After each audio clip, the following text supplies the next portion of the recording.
नमस्कार। आज हम एडवर्ड बर्नेस के एक बहुत ही प्रभावशाली किताब प्रोपेगेंडा पर बात करने वाले हैं। ये किताब समझाती है कि कैसे हमारी राय, हमारी सोच अक्सर हमारे जाने बिना ही आकार दी जाती है।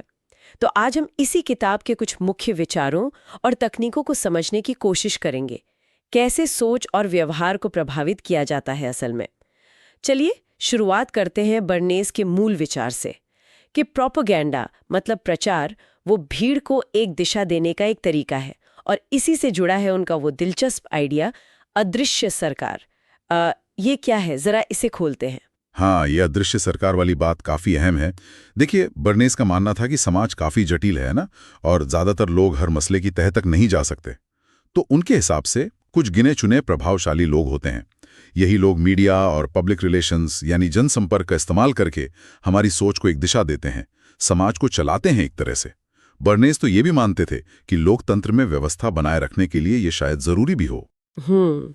जरूरी मतलब ये सुनने में थोड़ा अजीब सा लगता है कि लोकतंत्र में कुछ लोग तय करें कि बाकी सब क्या सोचें। खैर, आगे बढ़ते हैं। ये देखते हैं कि ये सिद्धांत, ये तरीके असल में काम कैसे करते हैं, खासकर बाजार में, जनसंपर्क में। हाँ, इसका एक बहुत ही क्लासिक बल्कि कह सकते हैं चौंकाने वाला उदाहरण है। बर्नेस ने 1920s के दशक में अमेरिकन टोबैको कंपनी के लिए काम किया था। उस जमाने में महिलाओं का सार्वजनिक रूप से सिगरेट पीना वो सामाजिक तौर पर ठीक नहीं माना जाता था। तो बर्नेस ने क्या किया, उन्होंने इसे सीधे सीधे नारीवादी आंदोलन से जोड़ दिया।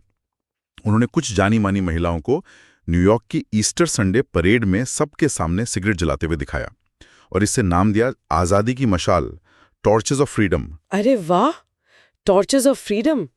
हाँ, ये तो बहुत मशहूर किस्सा है। हाँ, मतलब रातों रात सिगरेट पीना महिलाओं के लिए जैसे आजादी का प्रतीक बन गया। बिल्कुल बिल्कुल। सिर्फ एक उत्पाद नहीं बेचा, बल्कि एक पूरी सामाजिक धारणा, एक टैबू को बदल दिया। ये दिखाता है कि कैसे भावनाओं और प्रतीकों का इस्तेमाल करके लोगों का व्यवहार बदला जा सकता है, सीधे सीधे। तो मतलब प्रोपेगेंडा जरूरतें नहीं बल्कि इच्छाएं पैदा करता है। हाँ, यही, लोगों को ये महसूस कराना कि वो कोई चीज चाहते हैं, ये ज्यादा असरदार है बजाय इसके कि उन्हें समझाया जाए कि उन्हें उसकी जरूरत है। हाँ। और आज की मार्केटिंग, आज की एडवर्टाइजिंग की दुनिया, वो तो इसी पर चलती है। भावनाओं को जगाना, किसी चीज को एक लाइफस्टाइल से, एक पहचान से जोड़ना। हाँ, और बर्नीज ने राजनीति में भी इसके इस्तेमाल की बात की है। जैसे किसी नेता की छवि कैसे बनाई जाती है ना, कौन से मुद्दे उठाए जाएं, भाषण कैसे हों, मीडिया में क्या दिखाया जाए, ये सब अक्सर बहुत सोचा समझा होता है, एक पूरी योजना के तहत, ताकि वोटर्स को प्रभावित किया जा सके। और यहीं पर वो नैतिकता वाला बड़ा सवाल आ जाता है।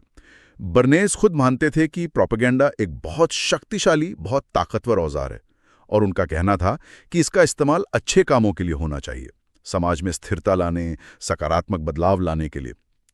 लेकिन सवाल तो वही है कि मार्गदर्शन और हेरफेर मतलब मैनिपुलेशन, इसके बीच की जो बारीक लाइन है वो कहाँ है? क्या जनता की भलाई के नाम पर उनकी सोच को इस तरह प्रभावित करना नैतिक रूप से सही है?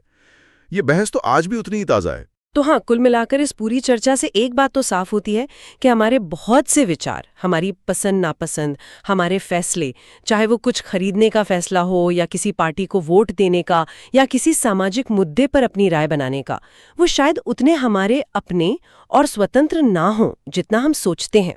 उन पर बाहरी असर हो सकता है, किसी योजना का हिस्सा हो सकते हैं वो। बिल्कुल। और अंत में एक सवाल सबके सोचने के लिए छोड़ जाते हैं। अगर बर्नेस सही थे कि जनमत को इस तरह से गढ़ा जा सकता है, आकार दिया जा सकता है, तो आज का ये डिजिटल ज़माना, जहां हर तरफ से सूचनाओं की, जानकारियों की जैसे बाढ़ आई हुई है, ऐसे में एक जागरूक नागरिक होने का सही मतलब क्या है?